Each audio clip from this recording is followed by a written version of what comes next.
Wanita menutup rapat kedua kakinya. Siapapun yang bisa membuka akan dinikahi. Namun meskipun banyak ahli bergantian berusaha, tetap tidak bisa menggoyahkan dia sedikit pun. Orang tua melihat rencana pernikahan putri mereka gagal lagi. Mereka kemudian memaksa mengatur pernikahan dengan seorang pria tampan. Namun pada malam pengantin, wanita itu kembali menggunakan kekuatan menutup rapat kakinya. Suaminya meskipun kuat seperti banteng, namun bahkan dengan kekuatan maksimalnya, tetap tidak bisa menggoyahkan sedikit pun. Bahkan diejek oleh istrinya sebagai tidak berguna. Tanpa pilihan, dia kehilangan martabatnya. Hanya bisa tidur di luar pintu semalaman. Sejak saat itu, dia mulai berlatih keras. Hingga 5 tahun kemudian, terpancarlah aura naga sejati dari pos keamanan. Pemuda itu akhirnya berhasil menguasai ilmu silat. Sekarang dia hanya ingin segera pulang, mengalahkan kekuatan menutup rapat kakinya sang istri, mendapatkan kembali martabat yang pernah hilang.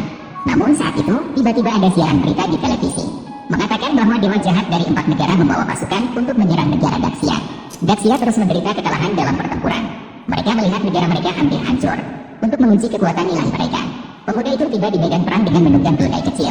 Melihat prajurit wanita Daxia terluka parah oleh dewa jahat dari 4 negara, pemuda itu segera mendekat dan mengeluarkan sebuah buku kecil. Dengan serius bertanya apakah mereka telah mendaftar. Mendengar pertanyaan itu, orang-orang di sekitar tertawa terbahak-bahak. Mereka tertawa terbahak-bahak melihat mereka menghina etika profesionalnya sebagai penjaga keamanan. Pemuda itu langsung marah. Dengan satu tamparan, dewa jahat dari 4 negara terjatuh tak berdaya.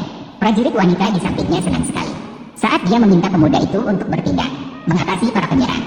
Namun pemuda itu menjelaskan, dia harus pulang saat jam kerja berakhir. Prajurit wanita itu langsung panik setelah mendengarnya. Tuan, bisakah Anda bekerja lembur?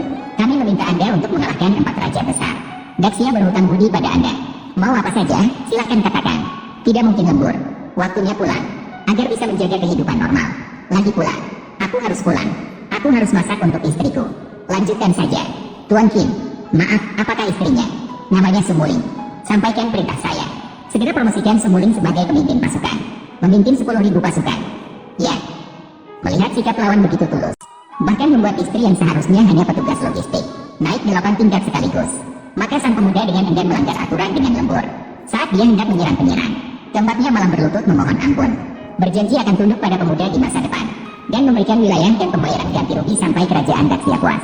Ucapan ini membuat Dewi Perang Wanita sangat senang. Langsung menyatakan akan mengadakan upacara penyerahan dalam 3 hari.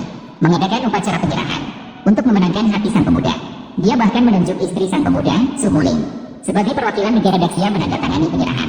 Terpaksa karena tekanan dari pemuda itu, beberapa orang dengan cepat menunjukkan ketaatan. Dan pemuda itu juga sangat puas dengan ini, menganggap istrinya yang memiliki semangat berprestasi pasti akan menyukainya. Namun saat dia pulang ke rumah untuk memberitahu kabar